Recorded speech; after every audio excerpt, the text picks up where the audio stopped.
warahmatullahi wabarakatuh. Alhamdulillahi wahda wassalatu wassalamu ala man la nabiyya ba'da amma ba'd. সম্মানিত দর্শক ও শ্রোতা মণ্ডলী, যারা দূর এবং কাছে থেকে আমাদেরকে শুনছেন, জানাই আজকে রিয়াদস্থ বাথা ইসলামিক সেন্টার কর্তৃক আয়োজিত সাপ্তাহিক কিতাবুত তাওহীদের ক্লাসে আজকে 6 রজব 1446 হিজরি রোজ সোমবার। আজকে যে অধ্যায় নিয়ে আলোচনা করব 39তম অধ্যায় কিতাবুত তাওহীদের। আজকে অত্যন্ত গুরুত্বপূর্ণ বিষয় নিয়ে এই অধ্যায়। তো এই অধ্যায় লেখক রাহিমাহুল্লাহ যেটা সাব্যস্ত করবেন, তাওহীদ পরিপন্থী একটি গুরুত্বপূর্ণ বিষয়। আর এটা কিতাবুত তাওহীদ, তিনি একটা পজিটিভ এবং নেগেটিভ উভয় সিস্টেমে, উভয় পদ্ধতিতে তিনি তাওহীদকে সুসাব্যস্ত করে চলেছেন তার এই কিতাবুত তাওহীদের মাধ্যমে। তো আজকে তাওহীদের পরিপন্থী এক বিষয় হলো যে আল্লাহর হুকুম ব্যতীত বিধান অনুযায়ী বা আল্লাহর হুকুম ব্যতীত ফায়সালা করা, এটা তাওহীদের বিপরীত, তাওহীদের সাথে সাংঘর্ষিক। তাওহীদ নষ্ট হয়ে যায়, মানুষ তাওহীদ থেকে বের হয়ে যায়, তার ঈমান নষ্ট হয়ে যায়। যার ফলে তিনি এই অধ্যায় এখানে স্থাপন করেছেন যে এটাও আমাদেরকে বুঝতে হবে। আর এই আল্লাহর বিধান অনুযায়ী ফায়সালা না করা, এটা হচ্ছে আনুগত্যের মধ্যে শিরকের অন্তর্ভুক্ত, যা ইতিপূর্বে আমরা জেনেছি। আনুগত্যের ক্ষেত্রেও শিরক হয়ে থাকে। আল্লাহর হুকুম, নবীর হুকুম অনুযায়ী না চললে, অন্যের আনুগত্য করলে সেটা শিরক হয়ে যায়। তো আল্লাহর যেটা প্রতিষ্ঠিত বিধান, কোরআন এবং সুন্নাত অনুযায়ী যে ফায়সালা, সেটা গ্রহণ না করে তাগুতের বিধান অনুযায়ী বিচার ফায়সালা করা এবং গ্রহণ করা। যে ফায়সালা করবে আল্লাহর আইন বিরোধী, আল্লাহর হুকুম বিরোধী, সে হচ্ছে তাগুত। আর যে এই বিধান গ্রহণ করবে সে এই তাগুতের বিচার গ্রহণকারী, উভয় নিন্দনীয়। তো এ সম্পর্কে আজকের আলোচনা। তো এর মূল কথা হচ্ছে যে এই আল্লাহর আইন ব্যতীত, আল্লাহর হুকুম ব্যতীত বিচার ফায়সালা করার এটা 3 ধরনের হতে পারে মৌলিকভাবে। প্রথম, যে আল্লাহর বিচার ফায়সালা ব্যতীত তাগুতের বিচার ফায়সালা, সেটা হয়তো পশ্চিমাদের বিচার ফায়সালা হোক, নিজের অন্য কোনো শাসকের বিচার ফায়সালা হোক, যে কোনো বিচার ফায়সালা যদি স্বতঃস্ফূর্তভাবে এটা সন্তুষ্টি চিত্তে, মহাব্বতের সাথে, ভালোবেসে, ভালো লেগে যদি এটা করে এবং করায়, নেয়, তাহলে এটা বড় শিরকের অন্তর্ভুক্ত। সে ইসলাম থেকে খারিজ হয়ে যাবে। সেটা যদি নিজ সন্তুষ্টি চিত্তে এবং এই হুকুম ফায়সালাকে ভালোবেসে যদি গ্রহণ করে, তাহলে এটা কি হবে? বড় শিরক হবে। এর ফলে মানুষ ইসলাম থেকে খারিজ হয়ে যাবে। এটা মারাত্মক। আর এটা লেখকের উদ্দেশ্য, এটা মূলত লেখকের উদ্দেশ্য। আর দ্বিতীয় আরেকটা যেটা, এটা তাওহীদ সম্পূর্ণরূপে বিলুপ্ত না হলেও, তাওহীদ থেকে বের না হয়ে গেলেও, ঈমান থেকে বের না হয়ে গেলেও, ওটা ছোট শিরকের অন্তর্ভুক্ত। গুনার দিক দিয়ে কাবিরা গুনাহ। ছোট শিরক মানে কি? কাবিরা গুনাহ, কিন্তু ছোট শিরক। আর বড় শিরকও হচ্ছে কাবিরা গুনাহ, কিন্তু এটা ঈমান নষ্ট হয়ে যায় না। আর ছোট শিরকের ফলে মানুষের ঈমানটা কমে যায়, ঘাটতি আসে। তো যে আল্লাহ ছাড়া অন্যের হুকুম ফায়সালা করলো এবং করালো, গ্রহণ করলো, সেটাতে সে সন্তুষ্ট না। এই ফায়সালা করতে বিচারক যদি হয়, সে আসলে এতে সন্তুষ্ট না, এটা সে পছন্দও করে না। কিন্তু দুইটা কারণে, রাগবাতান ও রহবাতান, সে আগ্রহ নিয়ে বা ভয় নিয়ে এটা করে, বা এটার দুইটা শব্দ, সংশয়ের কারণে বা নিজের প্রবৃত্তিবশত এটা করে ফেলে। সে নিজে জানে যে এটা নাজায়েজ, তার অপছন্দ, সে ভালোবাসে না, ভালোও লাগে না তার এই অনুযায়ী, কিন্তু তার এটা প্রবৃত্তি। যেমন মনে করেন যে না, ব্যভিচার এগুলো সবাই জানে যে খারাপ কাজ, তাই না? তো তারপরেও প্রবৃত্তির কারণে হ্যাঁ সে শিকার হয়ে যায়, কখনো কখনো শয়তানের এতে শিকার হয়ে যায়। তেমনই ভাবে এটা সংশয়বশত, তার এটা সন্দেহবশত এটা সে করে ফেলে, তাই না? যে জায়েজ হইতে পারে, জায়েজ হইতে পারে, কিন্তু সে এতে স্বতঃস্ফূর্ত নয়। তো এই সংশয়ের কারণে যদি বিচার ফয়সালা করে, তাহলে এটা ছোট শিরক হবে, যেহেতু স্বতঃস্ফূর্ত নয়, আগ্রহ সহকারে নয়, পছন্দ করে নয়, তাইলেও কি হবে, সেটা ছোট শিরক হবে, গুনাহ কাবিরা হবে। আর তৃতীয়ত, যে বিচারক বিচার ফয়সালা করছে, সে এটা অপছন্দ করে, ভালোও লাগে না, আবার নিরুপায়। এই আইন অনুযায়ী বিচার না করলে সে পারছে না, সে বাধ্য। যদি বাধ্য হয় তখন সেক্ষেত্রে তার নিয়ত অনুযায়ী, সে যদি সত্যিকারে এটা তার অপছন্দ, সে বাধ্য, আল্লাহ তো ভালো জানেন, তাই না? বাধ্য যদি হয় তবে তার গুনাহ হবে না, তার কারণ ওয়াকালবুহু মুতমাইন্নুম বিল ঈমান ইল্লা মান উকরিহা ওয়াকালবুহু মুতমাইন্নুম বিল ঈমান। যাকে কথার কথা ঈমান বিধ্বংসী কোনো কাজে বাধ্য করা হয়, যাকে শিরক করতে বাধ্য করা হয়, অথচ তার অন্তরটা ঈমানে প্রতিষ্ঠিত, ঈমানে স্থির, সে নিরুপায় হয়ে করতে হচ্ছে, জীবন নাশের হুমকি তার উপরে, মাথার উপরে, তার উপরে আছে, চাপ আছে, না হলে তাকে মৃত্যুদণ্ড দেওয়া হবে, বাধ্য করা হবে। তাহলে এমতো অবস্থায় যদি সে নিরুপায় হয়ে ফায়সালা দিয়ে দেয়, তাইলে তার গুনাহ হবে না। ঠিক আছে, মৌলিক কথা শেষ আমাদের এই অধ্যায়ের। এখন দলিল, লেখক রাহিমাহুল্লাহ তার মাশাআল্লাহ রীতি অনুযায়ী এখানে 7টি দলিল উপস্থাপন করেছেন। অধিকাংশ হচ্ছে আয়াত দিয়ে, প্রায় 5টাই হচ্ছে আয়াত দিয়ে, বা 4টি হচ্ছে আয়াত দিয়ে, 3টি হচ্ছে হাদিস দিয়ে তিনি দলিল স্থাপন করেছেন তার এই অধ্যায়ের। আর অধ্যায়টা কি? যে আল্লাহর হুকুম বহির্ভূত ফায়সালা করা, এর হুকুম। যদিও তিনি নিজের ভাষায় কিন্তু শিরোনাম রচনা করেন নাই, সরাসরি আয়াত তিনি তুলে ধরেছেন, কিন্তু আমরা শিরোনাম বের করছি ওলামায়ে কেরামের এই শিরোনামের ব্যাখ্যা গিয়ে তারা যা বলেছেন তার আলোকে, কি যে আল্লাহর আইন বহির্ভূত বা আল্লাহর হুকুম বহির্ভূত বিচার ফায়সালা তাওহীদ পরিপন্থী।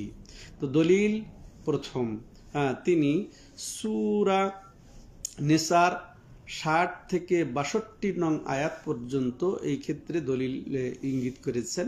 যেমন আল্লাহ রাব্বুল আলামিন বলছেন, আলাম তারা ইলাল্লাযীনা ইয়াজউমুনা আন্নাহুম আমানু বিমা উনজিলা ইলাইকা ওয়া মা উনজিলা মিন ক্বাবলিক ইউরিদুনা ইয়াতাহাকামু ইলাত তাগুতি ওয়া ক্বাদ উমিরু আন ইয়াকফুরু বিহি ওয়া ইউরিদুশ শাইতানু আন ইউদিল্লাহুম দালালাম বাঈদা وإذا قيل لهم تعالوا إلى ما أنزل الله وإلى الرسول رأيت المنافقين يصدون عنك صدودا فكيف إذا أصابتهم مصيبة بما قدمت أيديهم ثم جاءوك يحلفون بالله إن أردنا إلا إحسانا وتوفيقا।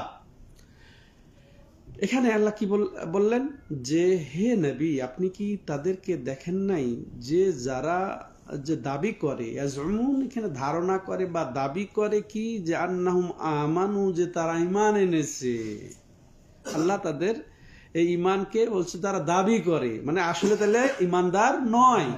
কি যে কিসের উপরে ঈমান আনা দাবি করে?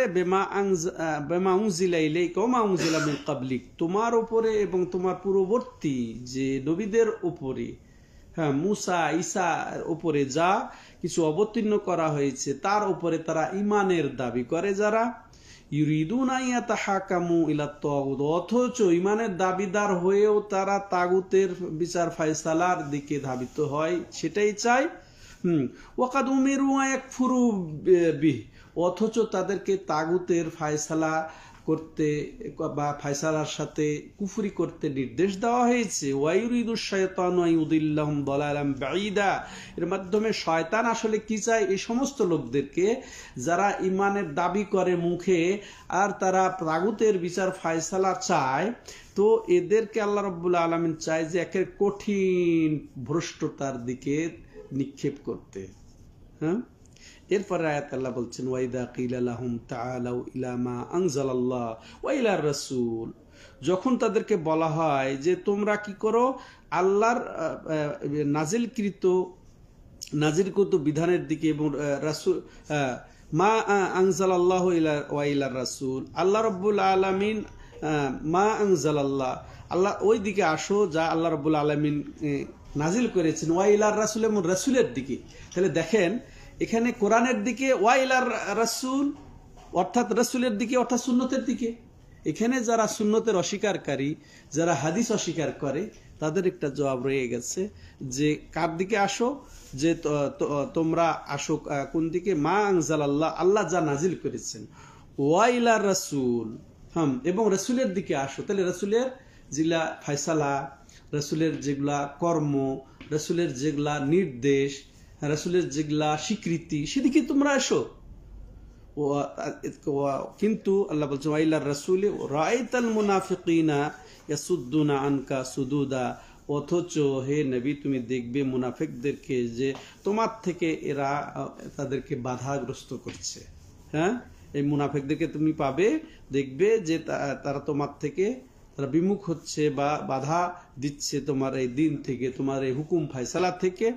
ফাকাইফা ইযা আসাবাতহুম মুসিবা, আবার এরাই দেখেন মুনাফিকি করে যখন তাদের উপরে কোনো মুসিবত আসে, বিপদ আপদ আসে, যা তাদের কর্মফল বিমা কাদ্দামাত আইদিহিম, যা তারা তাদের আমল করেছে তারই ফলশ্রুতিতে যখন তাদের উপরে বিপদ অর্পিত হয়, সুম্মা জাউকা, এরপর তোমার কাছে আবার চলে আসবে এরা কি, ইয়াহলিফুনা বিল্লাহ, তারা বলবে আল্লাহর কসম আমরা তো আপনার বিচার ফয়সালাই মানি, আল্লাহর বিচার ফয়সালা মানি।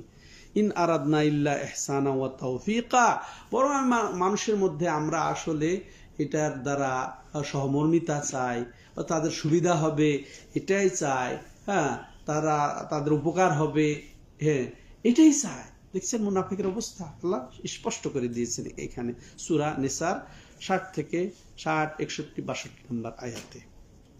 তাহলে এই আয়াতের সম্পর্ক আমাদের যে শিরোনাম বা অধ্যায়ের যেটা লক্ষ্য উদ্দেশ্য লেখক রাহিমাহুল্লাহ করেছেন সেটা কি, যে তাওহীদ বহির্ভূত এই বিচার ফায়সালা, এই তাগুতের বিচার ফায়সালা, এইটা তো অতএব আমাদের জন্য ফরজ হচ্ছে যে রাসূল সাল্লাল্লাহু আলাইহি ওয়াসাল্লামের যে বিচার ফায়সালা গ্রহণ করা, এটা অপরিহার্য বানিয়ে নেওয়া।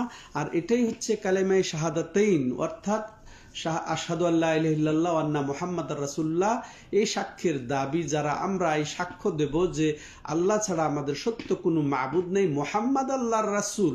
তো তাহলে আল্লাহর বিচার ফায়সালা এবং রাসূলের বিচার ফায়সালা, আল্লাহ প্রদত্ত রসুল প্রদর্শিত যে হুকুম ফায়সালা, এটা গ্রহণ এখানে যারা করবে না তারাই হচ্ছে তারা কাফের হয়ে যাবে, কুফরি করবে।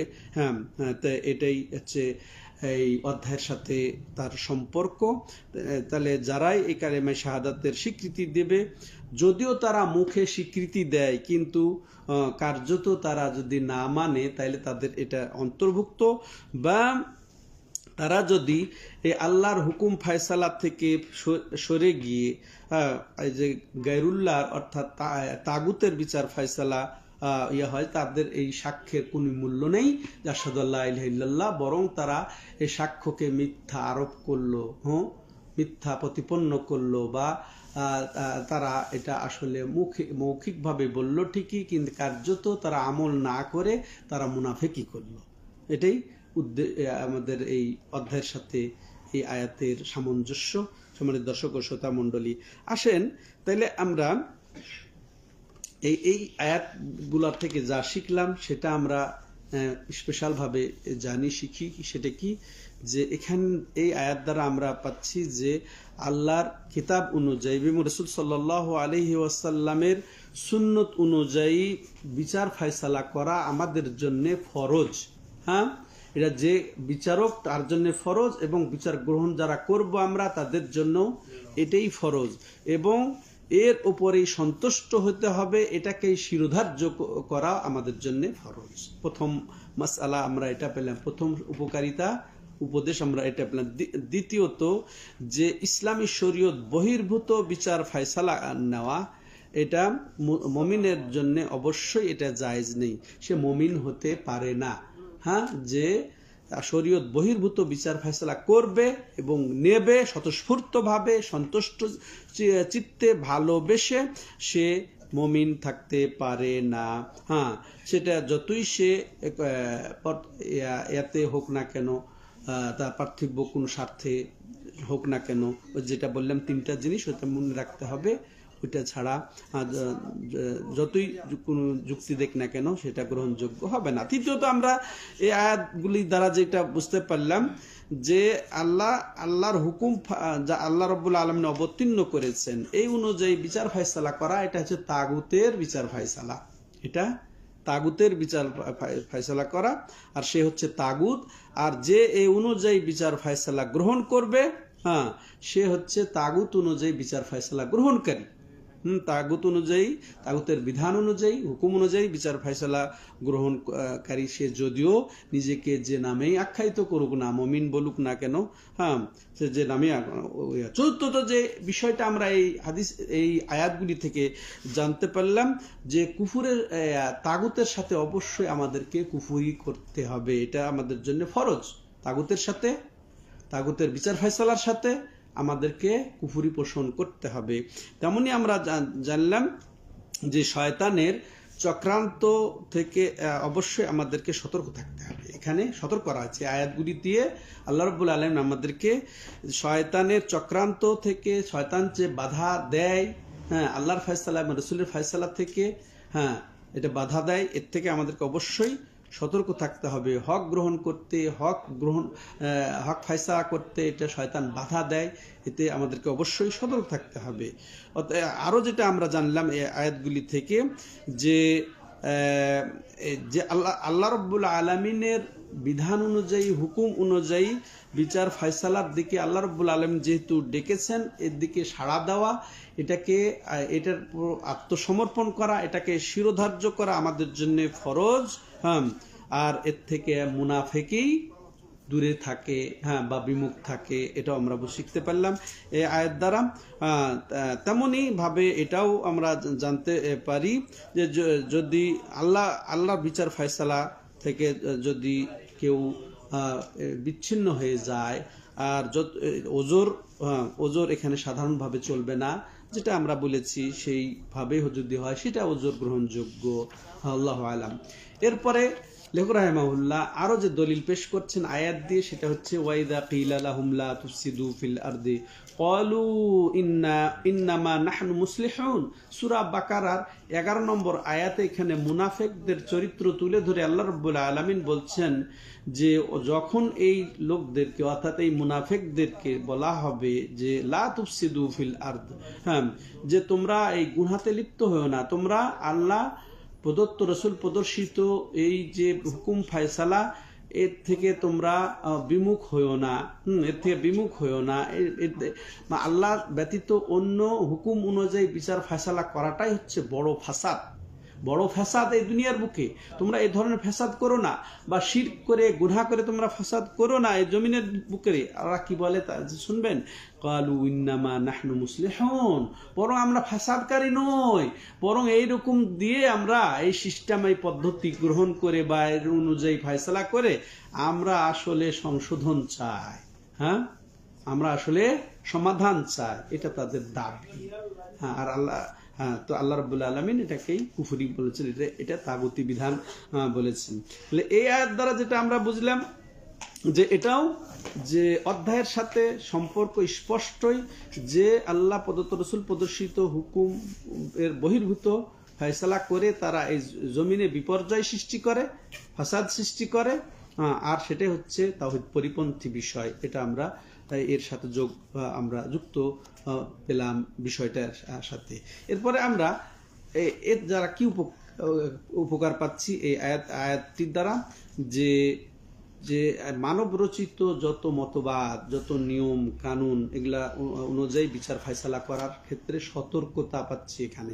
এখানে আল্লাহ রাব্বুল আলামিন সতর্ক করে দিয়েছেন শরীয়ত বিরোধী হুকুম বিচার ফায়সালা দিয়ে ফায়সালা করা, যদিও তাদের উদ্দেশ্য ভালো জাহের করুক না। যেমন তারা বলছেন যে ক্বালু ইন্নামা নাহনু মুসলিহুন, তারা কি বলে যে আমরা তো আসলে সংস্কারক, আর এর দ্বারা আমরা কল্যাণ চাই, ভালো চাই, উপকার চাই। যদিও তারা এটা দাবি করুক, কিন্তু এটা থেকে আল্লাহ রাব্বুল আলামিন সতর্ক করে দিয়েছেন, খবরদার, এটা করা যাবে না। তেমনি ভাবে আমরা এটাও পাই যে এই যে সংশোধনের যে দাবি তারা করে, তো এটা তাদের জন্য ওজোর থাকবে না যে আল্লাহ বিধান অনুযায়ী ফায়সালা তারা করবে না। তো এটাতে তাদের কোনো ওজোর গ্রহণযোগ্য হবে না। এরপরে আমরা যেটা বললাম যে যতই সুন্দর পরামর্শ, আল্লাহ আইন বহির্ভূত ফায়সালা যত সুন্দর লাগুক, যত একেবারে চাকচিক্য লাগুক, যত এটা যুক্তিসঙ্গত মনে হোক বা বর্তমান যুগোপযোগী মনে হোক, এটা যতই হোক না কেন, এর থেকে সতর্কই করা হয়েছে আয়াতের মাধ্যমে। আল্লাহ রাব্বুল আলামিন সতর্ক করেছেন।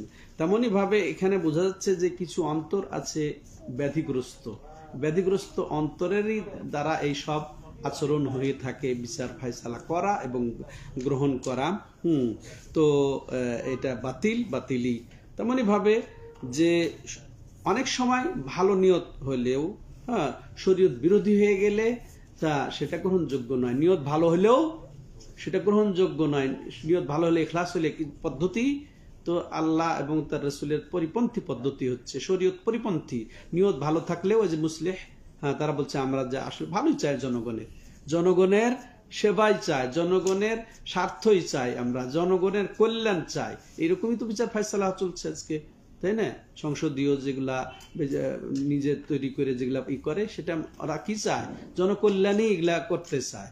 কিন্তু আল্লাহ বলছে যে না, যদিও তাদের লক্ষ্য উদ্দেশ্য ভালো, কিন্তু এরা বিপর্যয় সৃষ্টিকারী জমিনে। আর বিজয় কেন? ওই যে আল্লাহর হুকুম ফায়সালার বহির্ভূত হওয়ার কারণে। এরপরের দলিল লেখক রাহিমাহুল্লাহ যেটা যুক্ত করেছেন, ওয়ালা তুফসিদু ফিল আরদি বাদা ইসলাহিহা, একেবারে কাছাকাছি বিগত আয়াতের মতোই সূরা আরাফের 56 নম্বর আয়াতে আল্লাহ রাব্বুল আলামিন বলছেন যে ওয়ালা তুফসিদু ফিল আরদি, তোমরা জমিনে বিপর্যয় সৃষ্টি করো না শিরক করে বা আল্লাহর হুকুম ফায়সালা বহির্ভূত ফায়সালা করে। বাদা ইসলাহিহা, এটা তাওহীদের পরে, বা এটা সংশোধন ছিল, এটা আল্লাহর হুকুম ফায়সালা অনুযায়ী চলতো। এরপরেও তোমরা এই জমিনকে বিপর্যয় ঘটায় না, জমিনে ফ্যাসাদ সৃষ্টি করো না। এই একই লক্ষ্য উদ্দেশ্য এবং অধ্যায়ের সাথে তার সম্পর্ক। এর দ্বারা আমরা স্পষ্ট বুঝতে পারলাম যে এই যে গুনাহ যত রয়েছে সব হচ্ছে জমিনে ফ্যাসাদ সৃষ্টির কারণ। যত গুনাহ, বিচার ফায়সালা, এগুলা জমিনে ফাসাদ বা বিপর্যয় সৃষ্টির কারণ। তেমনি ভাবে আমরা এই আয়াত দ্বারা শিখতে পারি কি, যে আল্লাহর আনুগত্য, রাসূলের আনুগত্যর মধ্যেই রয়েছে যে জমিনের বা দেশের, আল্লাহর জমিনের এখানে সংশোধন বা এখানে আবাদ, এটা রয়েছে আল্লাহর আনুগত্যের মধ্যে রয়েছে। আল্লাহর বিরোধিতায় কেমনে থাকবে? আর আল্লাহ প্রদত্ত বিধানের এটা চলা মানে কি? আল্লাহর অবাধ্যতা বিপর্যয়, আর আল্লাহর আনুগত্যই হচ্ছে এখানে সংশোধন, এখানে এটার মধ্যেই রয়েছে কল্যাণ। তৃতীয়ত যেটা আমরা জানতে পারলাম যে আল্লাহর বিধান অনুযায়ী ফায়সালা না করা, এটা হচ্ছে কি জমিনের মধ্যে বিপর্যয় সৃষ্টি করা, এটাও জানলাম। তেমনি ভাবে আরো জানলাম যে আন্না সালাহাল বাশারি ওয়া ইসলাহাহুম লা ইয়াকুনু ইল্লা বিতাহকিমে মা আনজালাল্লাহ, যে মানবতার সংশোধন, মানবতার কল্যাণ ততক্ষণ হবে না যতক্ষণ পর্যন্ত আল্লাহর বিধান অনুযায়ী, আল্লাহর হুকুম অনুযায়ী, আল্লাহ নাজিলকৃত আইন অনুযায়ী ফায়সালা না করা হবে। আরো দলিল দেখেন, এটাও আয়াত দিয়ে তিনি তুলে ধরেছেন, ওয়া কাউলিহি আফা হুকমাল জাহিলিয়াতি ইয়াবগুন ওয়া মান আহসানু মিনাল্লাহি হুকমান লিকওমিন ইউকিনুন। সূরা মায়দার 50 নম্বর আয়াত এটি। এখানে আল্লাহ রাব্বুল আলামিন বলছেন এরা কি চায় যে জাহিলি হুকুম ফয়সালা, তারা এটা জাহিলি হুকুম ফয়সালা চায়। ওয়া মান আহসানু মিনাল্লাহি হুকমান লিকওমিন ইউকিনুন, যে আল্লাহর ফয়সালা, আল্লাহর হুকুম এগুলার চেয়ে আর কোন হুকুম উত্তম হতে পারে? এটা কখন কার জন্যে? মুমিনদের জন্যে, দৃঢ়প্রত্যয়ীদের জন্যে, যারা আসলে প্রকৃত ইলম রেখে ঈমান রেখেছে তাদের জন্য আল্লাহর হুকুম ফয়সালার চেয়ে আর কোন হুকুম ফয়সালা ভালো হতে পারে? এখানে অবশ্য তুলনা করা হয় নাই, মানে আল্লাহর হুকুম ফয়সালার সাথে আর অন্য কোনো হুকুম ফয়সালার তুলনা করা হয় নাই, বরং একেবারে যে কোনো ফয়সালাই এটা গ্রহণযোগ্য নয়, আল্লাহর ফয়সালাটাই হচ্ছে উত্তম, কল্যাণকর, এটাই বোঝানো হয়েছে। এই আয়াত দ্বারা এখানে তিন ভাবে এই আল্লাহর হুকুমের বাইরে বা আল্লাহর নাজিলকৃত হুকুমের বাইরে ফয়সালার ক্ষেত্রে যেটা জবাবে উত্তর এসেছে আফা হুকমাল জাহিলিয়া, এটা আল্লাহর প্রশ্ন, আফা হুকমাল জাহিলিয়া কোনটা, মানে এটা আল্লাহ প্রশ্ন করেই যেন অস্বীকার করছেন, যেটা হতেই পারে না। হ্যাঁ, হুকমাল জাহিলিয়া বা জাহেলি হুকুম, জাহেলি ফয়সালা, জাহেলি নীতিমালা, জাহেলি আদর্শ, এটা তাহলে এটাও একটা প্রত্যাখ্যাত জিনিস। জাহেলি আদর্শই মানে হচ্ছে এটা কি? গুনাহ। জাহেলি আদর্শই হচ্ছে এটা তাওহীদ পরিপন্থী, ঈমান পরিপন্থী, তাগুতি বিধান। এটা তারা কি চায়? ওয়ামান আহসানু, এবার আল্লাহ এটা আল্লাহ বুঝে যাচ্ছেন যে আল্লাহর ফয়সালা ছাড়া, আল্লাহর হুকুম ছাড়া কোনো বিধানই এটা উত্তম হতে পারে না, কল্যাণকর হতে পারে না যাদের ঈমান আছে। যাদের ঈমান নাই তাদের জন্য হতেই পারে, হ্যাঁ, যা খুশি তাই হতে পারে, এটাই বোঝানো হয়েছে। তাহলে এই আয়াত দিয়ে যেটা আমরা শিখলাম সেটা হচ্ছে কি, এটার সাথেও সরাসরি অধ্যায়ের সম্পর্ক আমরা বুঝতে পারছি, রিপিট করতে আর চাচ্ছি না। তো এখানে প্রথম যেটা আমরা শিক্ষা মোটামুটি একই ধরনের, যে আল্লাহর শরীয়ত অনুযায়ী ফয়সালা ফরজ, এটা আমরা আয়াত দ্বারাও জানতে পারলাম। তেমনি ভাবে আমরা জানতে পারলাম যে জাহিলি যুগের হুকুম ফয়সালা, তো এটা আল্লাহ করা মানে কি? আল্লাহর হুকুম ফয়সালার বিরোধিতা করা, আল্লাহর হুকুম ফয়সালার বিরোধিতা করা। তেমনি ভাবে আমরা জানতে পারলাম যে শরীয়তের যে এর বৈশিষ্ট্য, শরীয়তে ইসলামী শরীয়তের যে বৈশিষ্ট্য, আল্লাহর ফয়সালার যে বৈশিষ্ট্য, হ্যাঁ, এটা হচ্ছে কি? এটা হচ্ছে উত্তম, এটা হচ্ছে উত্তম এবং ন্যায় নীতিপূর্ণ, এবং এর মধ্যে রয়েছে রহমত। তাহলে ইসলামী শরীয়তের আল্লাহ প্রদত্ত এবং রাসূল প্রদর্শিত যে হুকুম ফয়সালা, এর অন্যতম বৈশিষ্ট্য হচ্ছে তিনটি এখানে আমরা বুঝতে পারছি। সেটা হচ্ছে কি? কল্যাণকর, সর্বাধিক কল্যাণকর বা একান্তই কল্যাণকর, এর মধ্যে কল্যাণ রয়েছে। আর এটা হচ্ছে নীতির ভিত্তি, ন্যায়ের ভিত্তি, ইনসাফ ভিত্তিক, এবং এর মধ্যেই রয়েছে আল্লাহর পক্ষ থেকে রহমত। তেমনি ভাবে আমরা আরো জানতে পারি এই আয়াত দ্বারা যে মানব রচিত কপোলকল্পিত বিধিবিধান, হুকুম, আহকাম, এটা যেটা পশ্চিমাদের বিধান, এটা কুফরি, এটা কুফরি। এরপরে লেখক রাহিমাহুল্লাহ একাধিক হাদিস থেকে তিনি তার এই অধ্যায়ের দলিল উপস্থাপন করে তিনি বলছেন, জানি আন আব্দুল্লাহ ইবনে আমর রাদিয়াল্লাহু আনহুমা আন্না রাসূলুল্লাহ সাল্লাল্লাহু আলাইহি ওয়াসাল্লাম قال لا يؤمن احدكم حتى يكون هواه تبعا لما جئت به قال النووي حديث صحيح رويناه في كتاب الحجة بإسناد صحيح।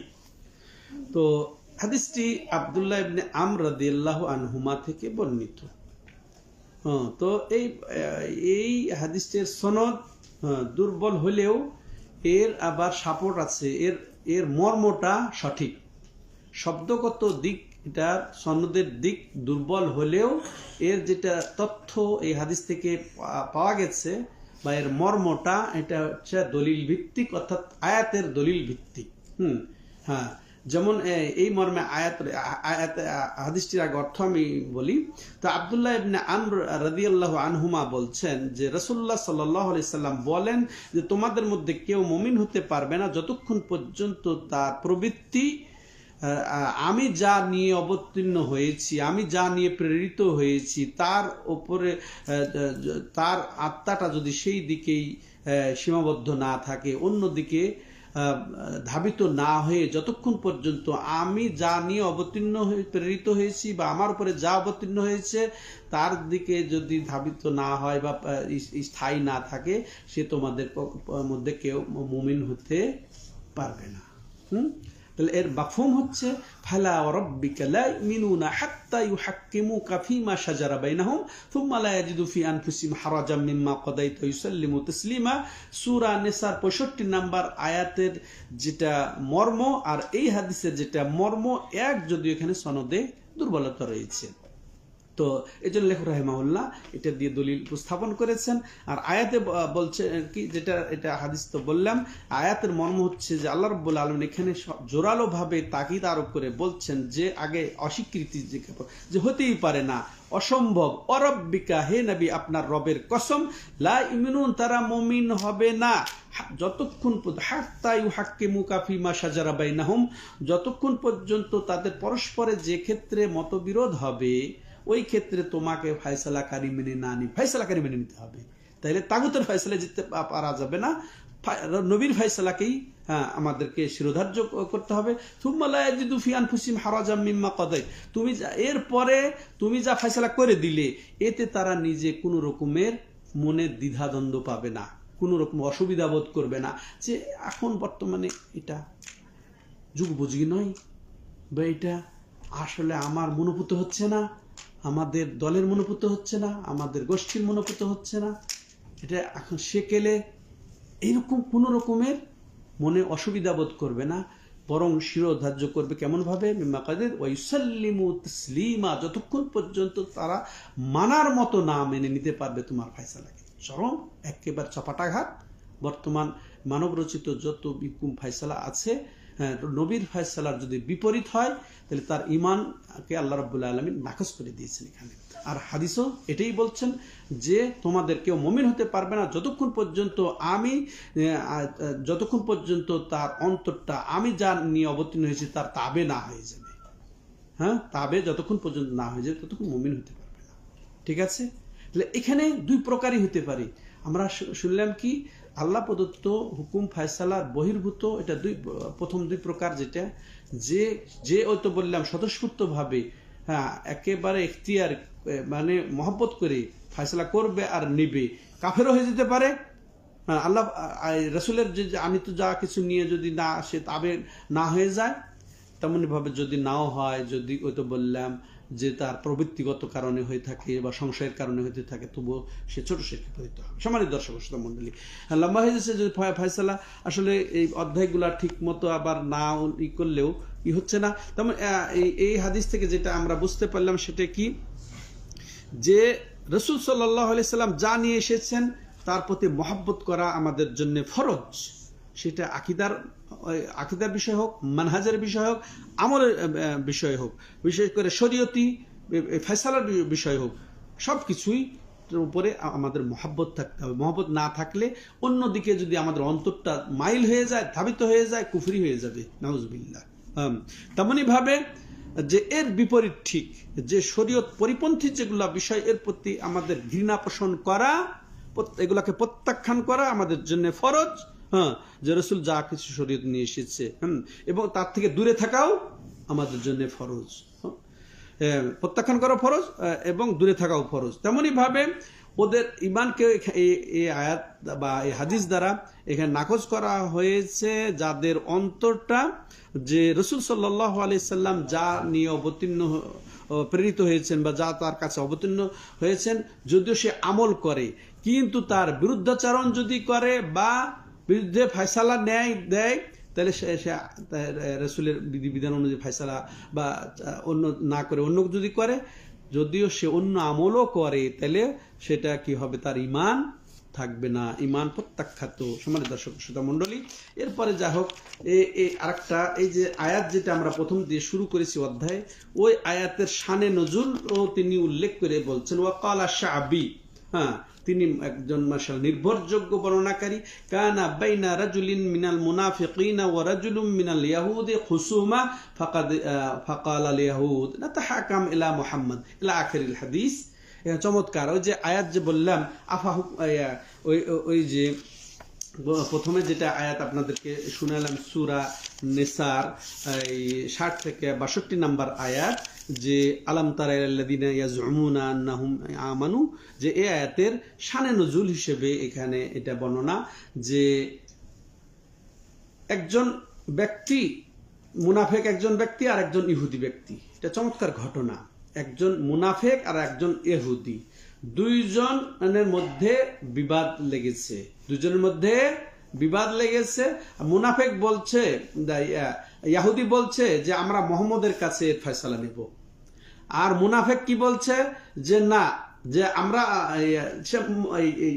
ইহুদি কেন বলছে মুহাম্মদের কাছে ফয়সালা নিব, জানে যে মুহাম্মদ সাল্লাল্লাহু আলাইহি ওয়াসাল্লাম ঘুষ নিয়ে বিচার ফয়সালা এদিক ওদিক করবেন না। আর মুনাফেক বলছে কি যে না, আমরা ইহুদির কাছে যাব, হ্যাঁ ইহুদির কাছে যাব, যে সে জানে যে ইহুদিরা ঘুষ খায়, হ্যাঁ ইহুদিরা ঘুষ খায়।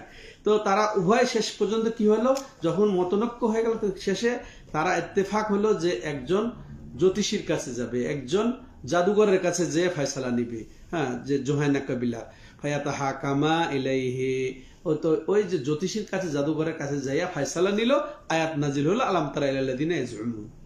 হ্যাঁ, তাহলে এই আয়াতটাই প্রেক্ষাপটে। আরেকটা বর্ণনা এসেছে, ওটা আর বলতে চাচ্ছি না, কে বলছে কাব বিন আশরাফ, কে বলছে মুহাম্মাদের কাছে যাব, তখন উমর রাদিয়াল্লাহু তাআলা আনহুর কাছে আসলো বয়ে, উমর রাদিয়াল্লাহু তাআলা আনহু বললেন যে কথাটা কি ঠিক, যে হ্যাঁ ঠিক, তরবারি এনে দ্বিখণ্ডিত করে দিলেন একজনকে, যে উমর রাদিয়াল্লাহু তাআলা আনহুর কাছে এসেছে, মুহাম্মদ সাল্লাল্লাহু আলাইহি ওয়াসাল্লামের কাছে যেতে রাজি হয় নাই, ঠিক আছে, তারপর ওই আয়াতটা নাজিল হলো।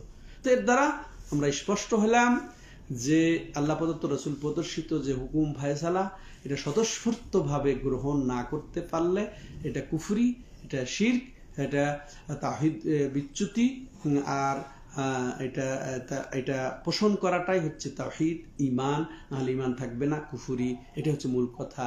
হ্যাঁ, আর তো বললাম বাধ্যতামূলক হলে সেটার বিধান আলাদা, আর একটা বলা হলো যে সে প্রবৃত্তিবশত হলে সেটা তখন ছোট শিরকের পর্যায়ে থাকবে।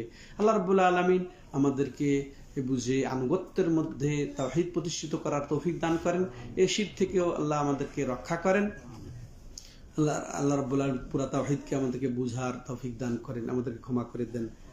হাদা ওয়া সাল্লাল্লাহু আলা নবিনা মুহাম্মদ ওয়া আলা আলিহি ওয়া সাহবিহি আজমাইন। সুবহানাকাল্লাহুম্মা ওয়া বিহামদিকা আশহাদু আল্লা ইলাহা ইল্লা আনতা আস্তাগফিরুকা ওয়া আতুবু ইলাইক।